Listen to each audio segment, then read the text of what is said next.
Ora, bom dia a todos. Hoje, uma vez mais, estamos aqui pela segunda vez, dado que isto é um esclarecimento sobre tudo o que precisa saber sobre crédito à habitação, mas já vamos na parte 2, portanto, a terceira e última parte realizarei na próxima semana. Como lhe falei anteriormente,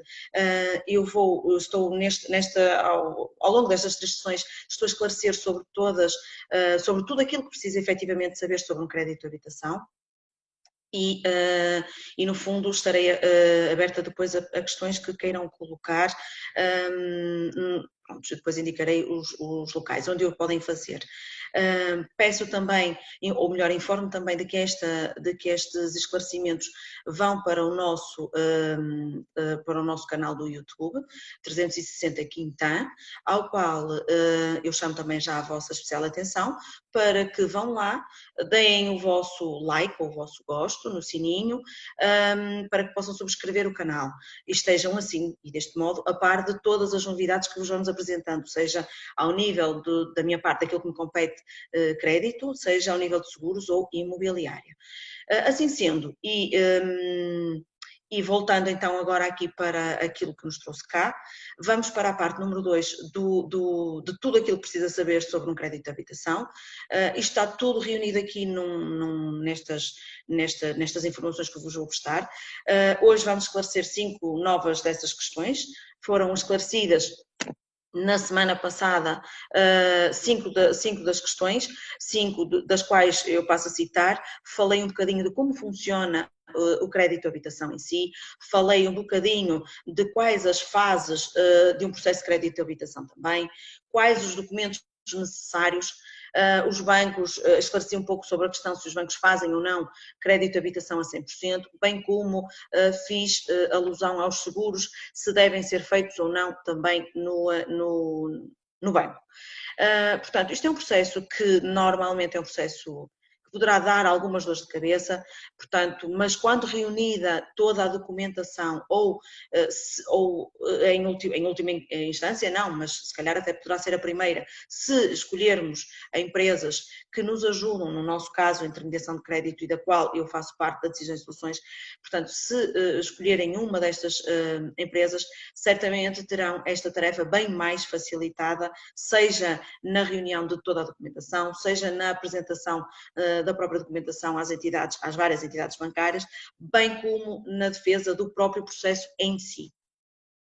Hoje vou falar então sobre outras 5 questões, nomeadamente impostos que são necessários pagar quando de uma compra, se há necessidade ou não de acrescentar um fiador também ao seu processo.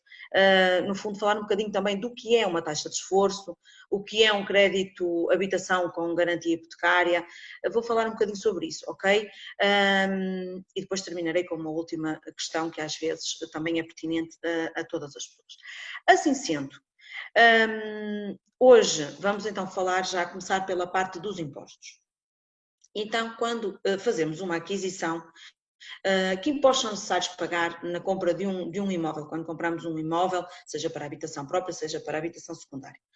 O processo de comprar uma casa, no fundo, é dispendioso, pois para além da compra da casa, no fundo, terá de pagar os seguintes impostos que eu lhe vou passar a citar. Um deles é o IMI, toda a gente conhece, é o IMI, mas isto é pago depois de comprar, não é? Portanto, antes temos IMTs e imposto de selo, que já falarei mais adiante.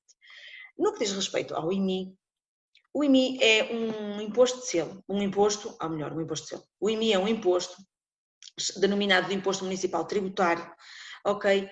E que precisamente incide sobre o valor patrimonial tributário do imóvel. Imóveis situados, claro, em Portugal e cuja percentagem desse imposto a pagar é definida por cada município, portanto, não é transversal a todo o Portugal continental, é uma percentagem atribuída pelo município no qual está inserido o seu imóvel, o imóvel que pretende comprar.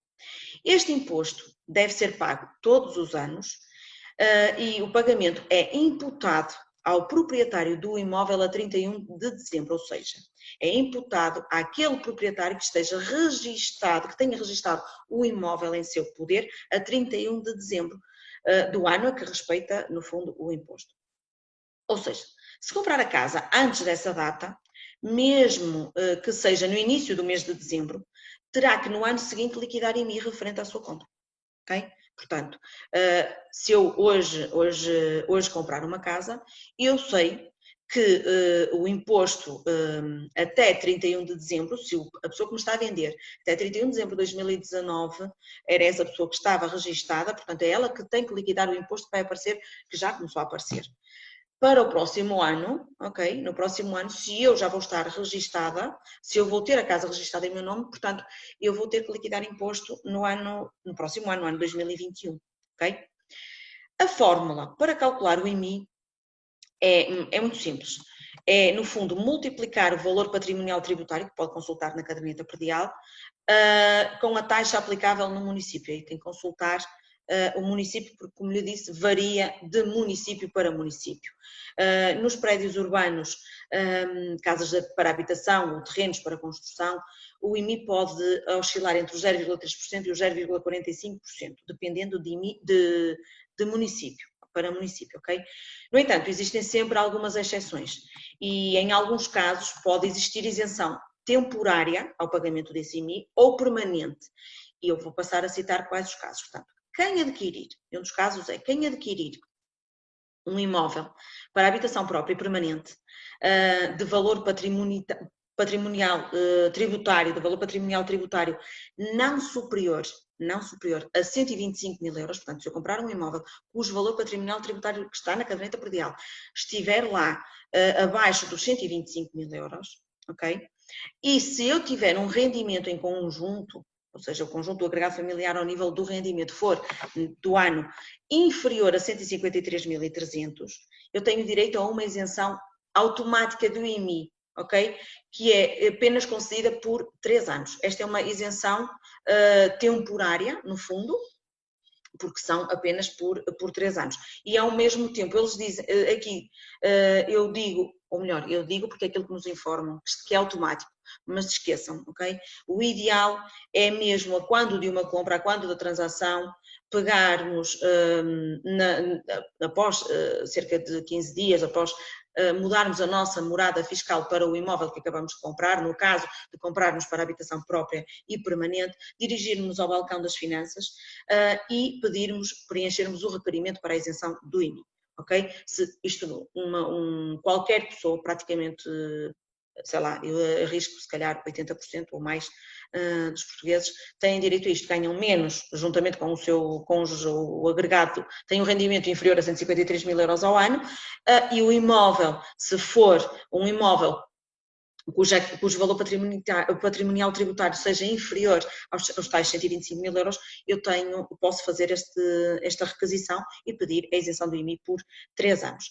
Depois temos uma isenção, no fundo, que poderá ser permanente, que é quando o rendimento do agregado familiar não for superior a 15.295 euros, ou seja, se eu tiver um rendimento anual com o meu agregado familiar, o rendimento, a soma do agregado familiar e esses rendimentos agregados forem inferiores a 15.295 euros, então eu poderei beneficiar de uma isenção permanente. Tenho que preencher o requerimento e apresentar dados comprovativos no fundo, dos meus rendimentos e dos rendimentos do agregado, ok? Pronto, ao nível do IMI é isto. Ao nível do IMT, vamos falar, isto é um imposto que é liquidado quando de uma compra, é o imposto municipal sobre as transmissões onerosas, ok? E é um imposto mais dispendioso no ato da compra de uma casa. Eu peço perdão, eu julgo que há bocado eu referi que o IMI é o Imposto Municipal Tributário, não, é o Imposto Municipal sobre os Imóveis, ok?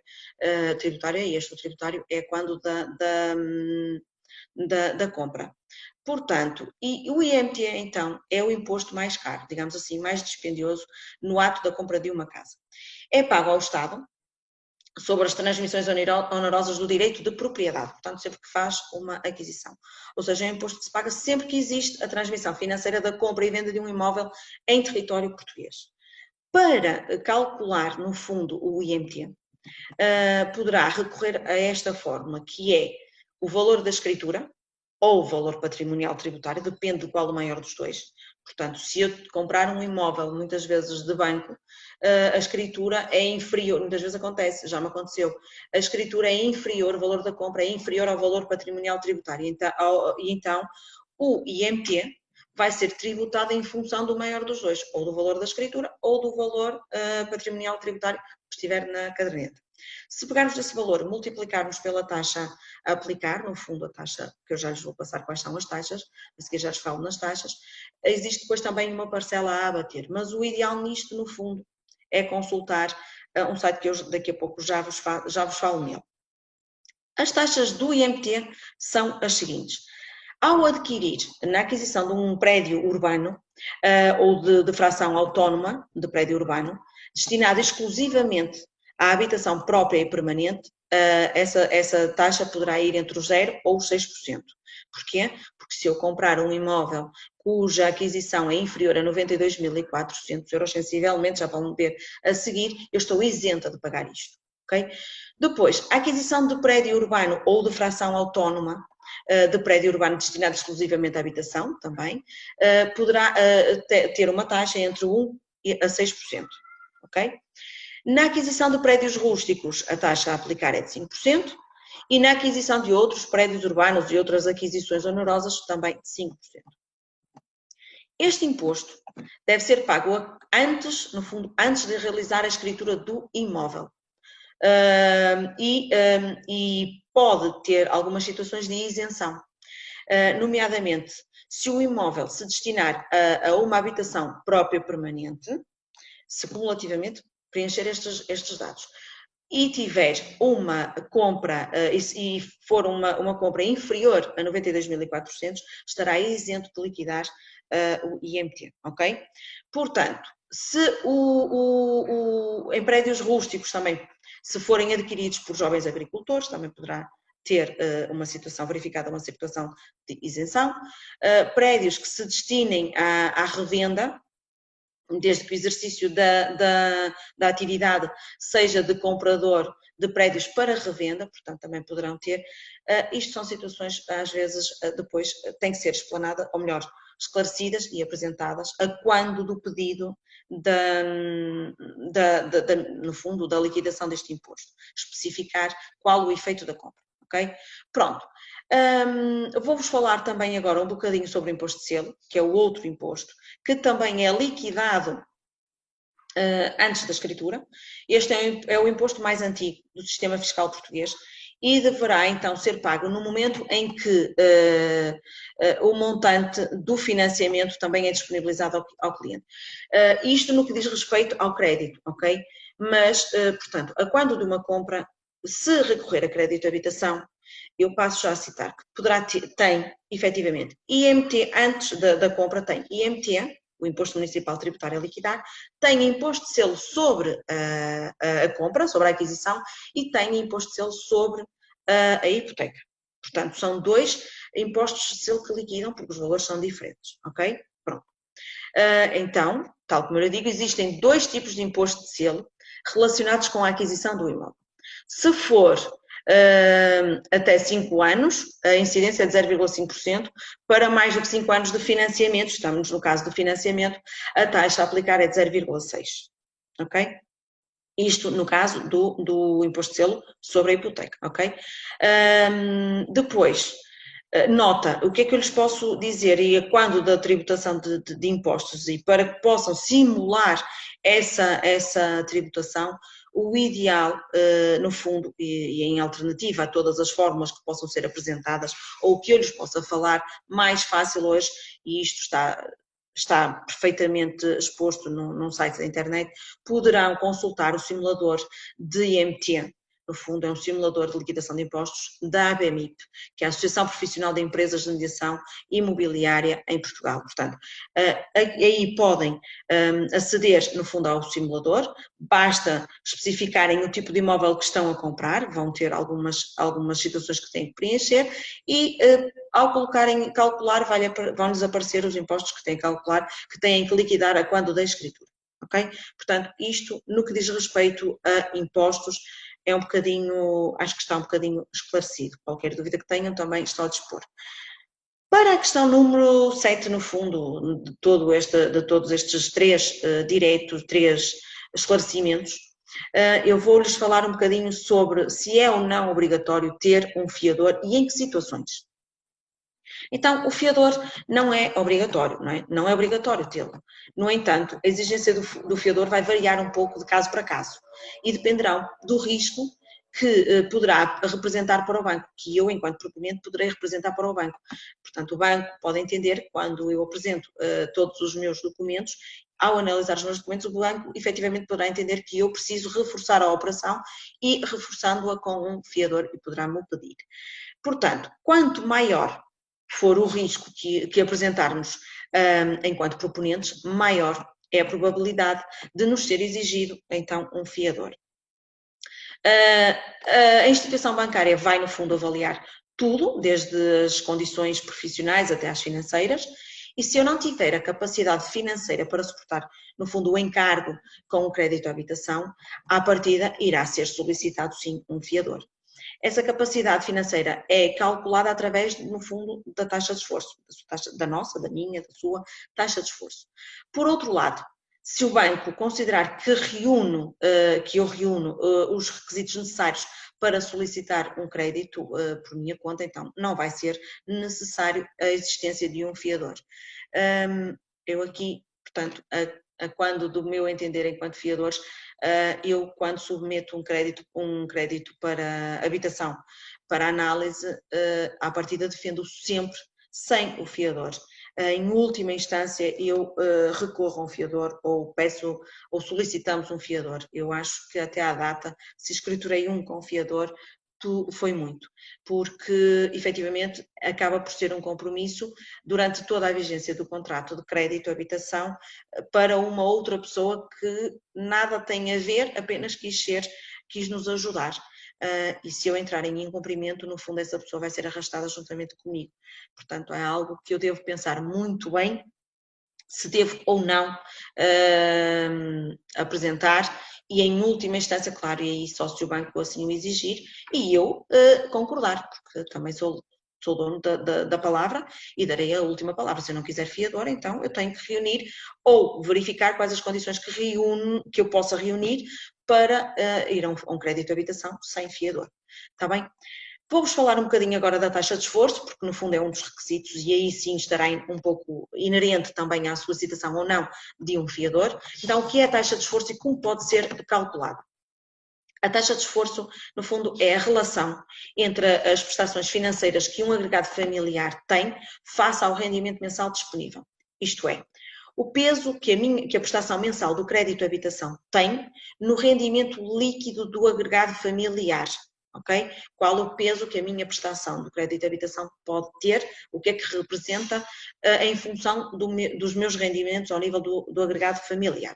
Isto reflete-se então na taxa de esforço.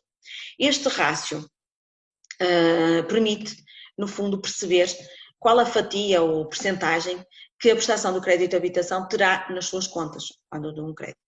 Sempre que pede um crédito, seja ele de que natureza for, esta taxa é sempre calculada, pois é uma das formas que as instituições financeiras têm para perceberem se têm ou não, se vocês têm ou não capacidade financeira para suportar o crédito que estamos ali a pedir, não é? Portanto, para poder calcular a sua taxa de esforço, e agora dirijo-me assim, deve seguir a seguinte fórmula, que é o total das prestações financeiras, no fundo, no que diz respeito ao crédito de habitação, vamos pesar o total da minha prestação apenas do crédito, ok? Posso aqui, quando muito, juntar o seguro de vida, dividir isto pelo rendimento do agregado familiar, imaginem um agregado familiar em que cada um ganhe, o casal, ela ganha 600 e ele outro 600, portanto, a soma dos dois dá o rendimento do agregado familiar.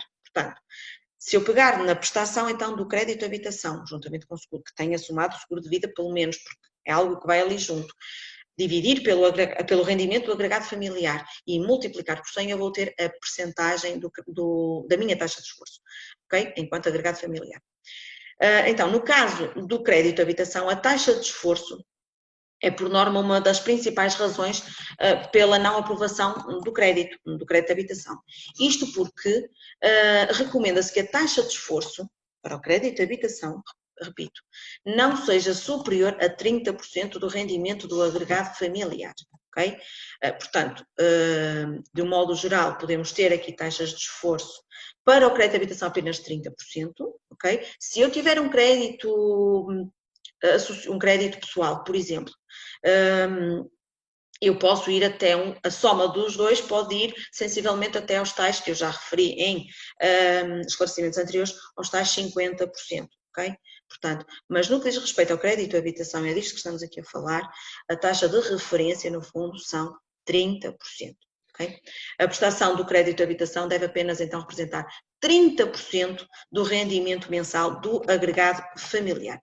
Então, dou-lhes um exemplo muito prático. Por exemplo, se um agregado familiar for composto por 2 titulares, marido e esposa, com um rendimento, o somatório dos dois seja, por exemplo, de 2.000 euros, a prestação mensal do crédito de habitação não deverá ser superior a 600 euros, ok? Porque aí já vai, se for superior, vai ultrapassar os tais 30% e poderá ver verificado o seu crédito não aprovado, ok? Este cálculo, no fundo, vai permitir perceber se terá ou não financiamento para um imóvel e de que valor, ok? Pronto. Ao nível da nona questão que nos traz cá hoje, no fundo, o que é um crédito de habitação com garantia hipotecária? Então, um crédito de habitação com garantia hipotecária, ou crédito hipotecário, é um crédito em que pode dar como garantia um outro imóvel, desde que esse imóvel esteja livre de qualquer ónus ou encargos, ou outras hipotecas. Portanto, tem que ser um imóvel já completamente liquidado, que seja já só dos proponentes, e sim, esse imóvel eu posso dar-lhe como garantia hipotecária. Então, é um crédito hipotecário. Ok? Ou também posso dar um outro bem equiparado, e entende-se como outro bem equiparado, automóveis que tenham esses valores, e é relativo, navios e aeronaves, portanto, isto depois é cálculo. Este tipo de crédito, no fundo, confere aos bancos uma maior garantia do pagamento, ok? Do financiamento que estão a conceder. No entanto, em caso de ser um outro imóvel como garantia para o crédito, as instituições bancárias, vão ficar já a saber, vão fazer uma avaliação desse mesmo bem, ok? Para verificar o que é, se o seu valor da avaliação é semelhante ao do montante, pelo menos do empréstimo, que é para dar como garantia. Portanto, se eu peço 100, o imóvel também tem que valer pelo menos 100 ou mais para servir como garantia para aquele financiamento que estou a pedir. O bem imóvel ou equiparado pode pertencer, no fundo, ao credor ou a uma outra terceira pessoa, ok? Desde que a terceira pessoa aí concorde em hipotecar o seu bem como garantia do respectivo empréstimo. Portanto, a pessoa tem que aceitar conceder o seu imóvel que já está pago, hipotecá-lo para outra pessoa que está, no fundo, a solicitar mais compromisso e, no fundo, a solicitar que, no fundo, dê o seu imóvel como garantia. Alertamos que, no fundo, eu passo a alertar que isto é um crédito que pressupõe de bastante documentação e que deve ser feito com muita prudência, na medida em que a impossibilidade do pagamento, no fundo, provoca a perda do imóvel ou bem equiparado, mas esse imóvel não é nosso, portanto, eu estou a arrastar aqui outra pessoa. Okay? Isto funciona um pouco como que de um fiador se tratasse, simplesmente existe, é um bem, no fundo. Ok? 10ª e última questão do dia de hoje, do esclarecimento de hoje. Posso fazer um crédito de habitação em situação de desemprego? Bem, normalmente não, mas no fundo poderá ser possível fazê-lo desde que consiga aqui acrescentar, e isso é lógico logo, fiadores, no fundo, ou outras garantias adicionais de pagamento, as tais situações com o telecrédito hipotecário, ok? No fundo, para que possa garantir a prestação do crédito que está a assumir, ok? Portanto, no entanto, cada caso é um caso, como já sabemos, e varia também sempre de banco para banco. A decisão, no fundo, da aprovação de aprovação de acordo com os critérios de crédito que existirem na altura. Vai depender de banco para banco analisar estas questões. Genericamente, numa situação de desemprego, e como lhes digo, e sem garantias adicionais de pagamento, sendo o fiador ou um outro imóvel, dificilmente o crédito será aprovado pelo banco. Isso faz todo sentido. Se hoje é imprescindível apresentar uma declaração de vínculo profissional para quando solicitamos um crédito de habitação, portanto, dificilmente é concedido um crédito de habitação a uma pessoa que esteja no desemprego ou em situação de não efetividade, a não ser com estas situações, apresentar um fiador ou, no fundo, um outro bem imóvel que possa, no fundo, assumir a prestação ou o financiamento que eu estou a solicitar. Por hoje é tudo. Eu hoje não tenho mais nenhuma questão aqui para vos apresentar. Passo, no fundo, a informar de que questões, perguntas que tenham, que queiram ver esclarecidas, podem efetivamente apresentá-las na publicação, nesta publicação. Portanto, isto vai estar disponível na nossa página de Facebook de Decisões e Soluções Guimarães Quintá, bem como na minha própria página, depois também estará oportunamente. E também poderá ver então no nosso canal do YouTube, que peço já que o subscrevam, é uma mais-valia, porque lá rapidamente consultam no fundo todos os esclarecimentos prestados por nós, equipa da Decisões e Soluções Guimarães Quintá, aos vários tipos de serviços que dispomos na agência, portanto poderá ver esclarecido. O site é o 360, ou melhor, o canal do YouTube é o 360 Quintá, que eu convido já para que deem o vosso like, digamos assim, e subscrevam o canal. Não se esqueçam, podem também ainda enviar as vossas questões para o meu e-mail, que já vos apresento aqui num PowerPoint, podem apresentar para o meu telefone dúvidas que tenham, questões que queiram ver esclarecidas, estão aí os meus contactos, telefónico e e-mail, estejam à vontade, e enquanto isso, olha, e se puderem, fiquem bem, fiquem em casa e protejam-se, no fundo, de toda esta situação, tá bom? Até à próxima semana, despeço-me de vocês, o resto de uma boa semana, tá bem? Fiquem bem.